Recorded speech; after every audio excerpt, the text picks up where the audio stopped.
Welcome to Earth, a planet rich in history and culture, where every corner tells a story.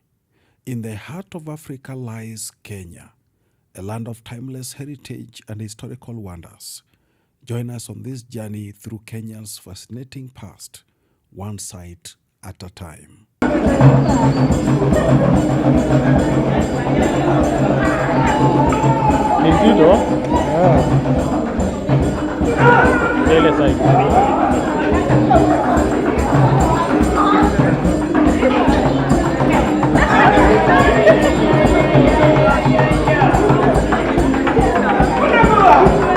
Inside iko fiti mita. Imetoa clear.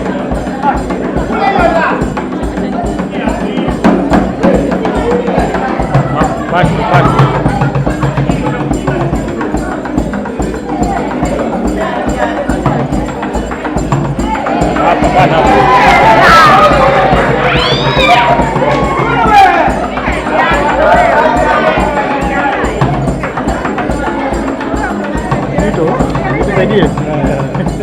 Kaja machuma.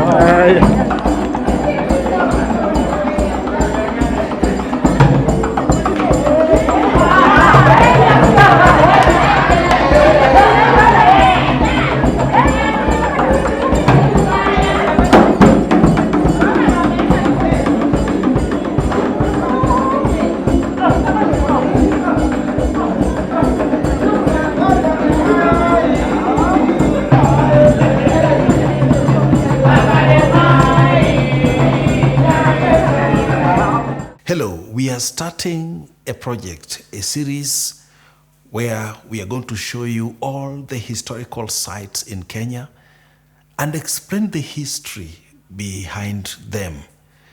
And so right away, we are starting with the Western Kenya. Yes, I'm here at the Bukusu Cultural Center in Western Kenya, Bungoma County. And of course, you can see a tree-like structure. Now, these are the sub-tribes or whichever, as you are going to be told by the founder of this cultural center, together with the board, the board of governors, should I call so? Yes. The Council of Elders of the Bukusu community. Professor. Yeah, thank you. Yes. My name is Shuja, Professor. Yes. Bonaventure. Yes. Wanjala Kere. Yes. I'm the proprietor of this cultural center. Yes. I'm also the chairman of the Bukusu Council of Elders, Kimilili Sub-County. Exactly. I started this center after a while in my career as a professional, as a professor, teaching at the University of Eldoret, and having traveled around the world to many countries. I discovered one thing very unique in my travels, that people liked their culture. People like their culture. Their uniqueness. And what they have to offer for the rest of the world. So every time I went, they asked me, and who are you? Where do you come from? What do you eat? What language do you speak? You see, they were interested. And then they also introduced me to their culture. We're also at the center promoting traditional medicine. Traditional medicine? Yes. But you see, when you talk about when we talk of herbal medicine, people think somehow. No. Herbal medicine is global. Yes, it's true. Yeah. Herbal medicine is historical. What were we doing before the modern drugs came here? To have the herbs. Yes. And it has come to pass that some of the most chronic and difficult cases have been treated successfully using herbal medicine. Very true. So we're just reverting back to what used to be there. Exactly. The challenge is we have shortage of people with the knowledge. The elders who knew a lot about this medicine are no longer there. They are no longer there. And they may not have passed on very well to good students. Yes. So we're going back to that and researching into that. We already have a few elders who know something about that. The Bukusus are a larger group, the largest population of the Luya. It is the largest? Yes. Bukusu is the largest? Yes, the Bukusu. I didn't know that. Amongst the Luyas. With the, The how Luyas many? have 18. 18. 18 sub-tribes. sub-tribes. Okay. Sub-tribes. Yes. Yeah. And Bukusu is the biggest. Is the biggest. Okay. Population is 2.4. The population is 2.4. 2.4 million. Only. Yeah. Wow. That's So- another country. Yeah. And so this Bukusu sub-tribe has clans. Over 250 or so sub-clans. Here we are in, this is a family tree we put up to show these clans, when grouped, they are in 6 specific clusters. Yes. 6 clusters. One is, for example, Silikwa. One is Nabai, called Nabai. One is Kikai. There's Malaba. There's Malie, and there is Neala. 6 clans. Neala has the fewest number of clans, about not more than 10. Actually, I can But see there around. but Kikai has the most, around 50 something clans. Yeah, followed by Malie and then by Silikwa. So those round huts you see around, Yes. they are all built based on those Sub-clans, yes. sub-clans. And the people do come here to have their own meetings. And in some of those huts, we also have the artifacts that the Bukusus used in terms of food, preparation of food, defense, as you can see me with the shield and the spear, and many other things. And you told me this one is made of hippopotamus. Hippo skin. Yeah. So this center, we have activities here. Occasionally, where Bukusus come together. For example, last year we had 2 important events. We had a seminar where we brought scholars and elders to discuss and begin a documentation of the Bukusu migration. Okay. Mr. Toyo, you are very passionate about the African stuff and about the Bukusu community. Yes. Yeah, I'm fairly passionate. I should say, being the center director here. Yes, you are the center director. Yeah, I do quite a number of things. Yes. We generate programs. We have a curriculum for education, educating our youth on culture matters. We we address dress culture, food culture, music and dance, and we are also doing history. We are doing a lot of documentation. Yes. The Bukusu history has never been written very well. There have been attempts by writers who are not originally Bukusus. We have a few Bukusus who have written a lot about Bukusu history. We are building on that. We are building on what others have already done.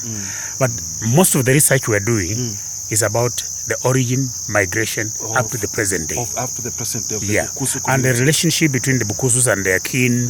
We have a lot of kin in Uganda, the Bamasaba.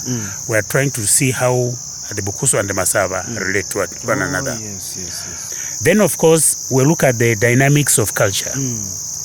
Culture is not static. It's dynamic. So there are aspects in culture which we are trying to see how to make them modern. I'll give you an example. Circumcision. Yes. The Bukusus are very passionate about circumcision. Yes. It's a significant passage of right for the male. I saw actually a picture on the wall there. Yes. Now, but there are aspects of circumcision that are obsolete. Okay. And we're trying to see how best we can carry out circumcision in a modernized way. Okay. For instance, one man, one knife.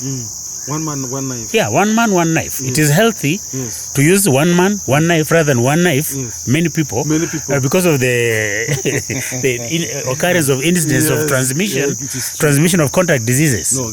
Also, you know, the circumcision age has dropped very, very drastically. In the early times, people would go for circumcision at ages above 15. But now we are seeing a lot of ages just slightly above 10. Above 10. Yes. Now, what does this mean? We are dealing with children who are going back to school. Exactly. So we should look for methods that will enable the circumcision process to take place, heal very quickly, and get these children back to school in good time. So instead of subjecting them to our old traditional treatment. Yes. We are allowing our children to be circumcised hygienically, Yes. treated hygienically, scientifically, and faster. Oh, Those are some of the changes we are bringing in. Oh, fantastic.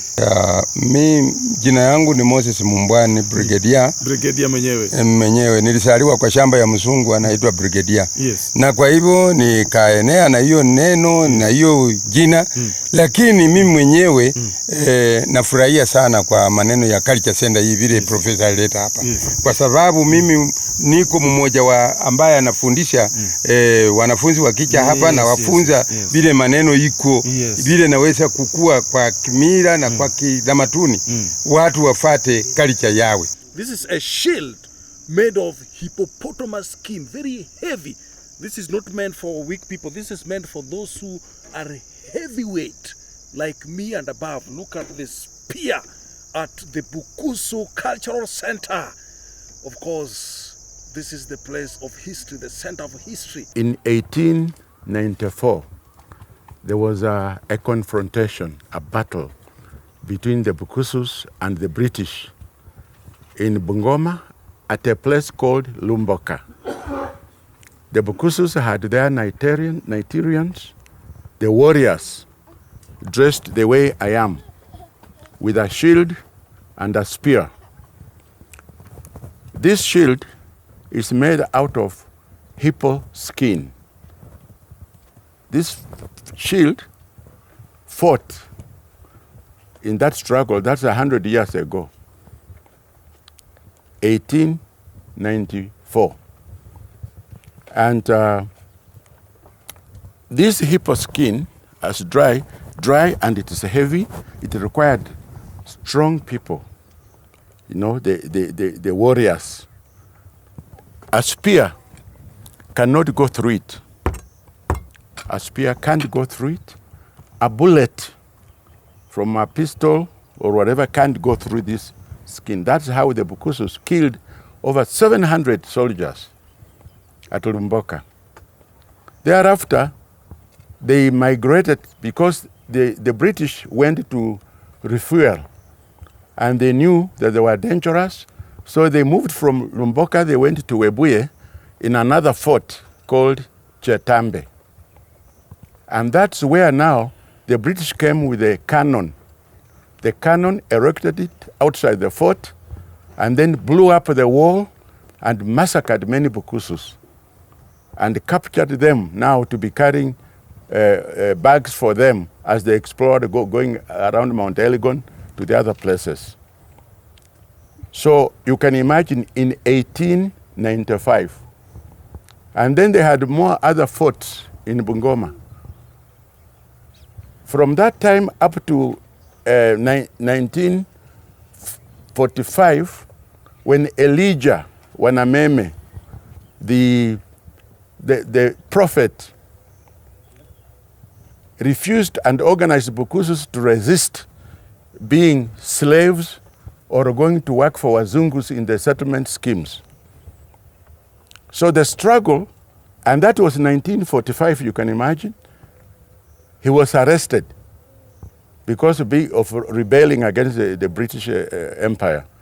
In 1948, he was arrested and put in prison for good at that time, until Kenya got independence in 1963.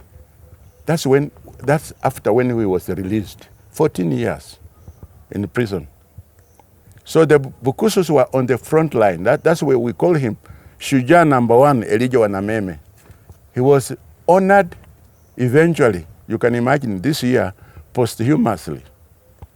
He was also with other warriors like Pikech, Lucas Pikech in West Pokot, who was killed with his warriors in Koloa, near Lake Baringo. And his body was never found. And we're also struggling to ensure that he is honored posthumously as a warrior. He was killed in 1952, 53, around there. Okay? So when we talk about the struggle for independence, you know, we were on the front line and we never wanted to work for the Wazungus. Okay? Any queries?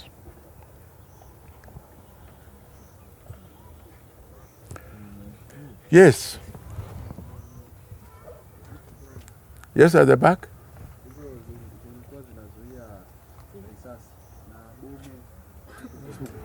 Obviously, when you see the cannon was like, it was bigger, closer to a bomb. But the bombs came later. The bombs were not there then. You see, technology has developed.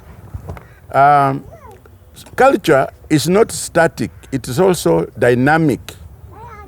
And you see, at those times, the Africans had their own weapons. Not only the Bukusus.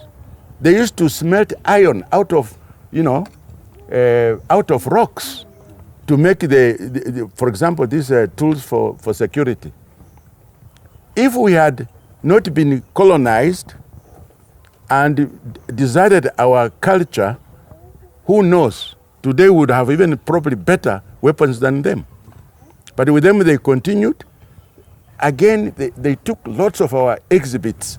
If we go to Britain, in America, in their museums, you will find African artifacts, whatever they made out of iron ore, whatever they carved out of wood, for adornment, like metals, like gold and brass. They captured all those things, but they improved from there.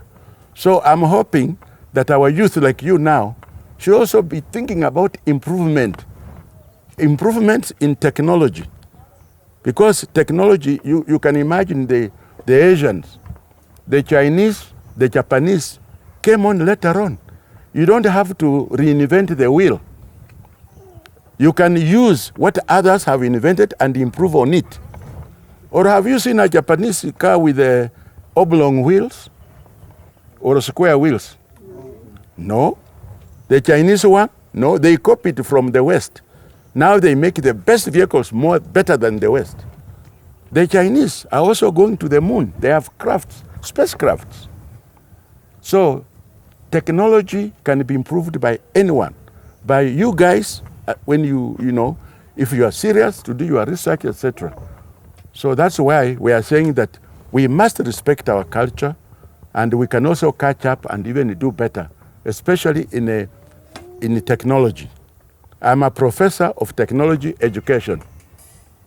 My area is building and construction technology.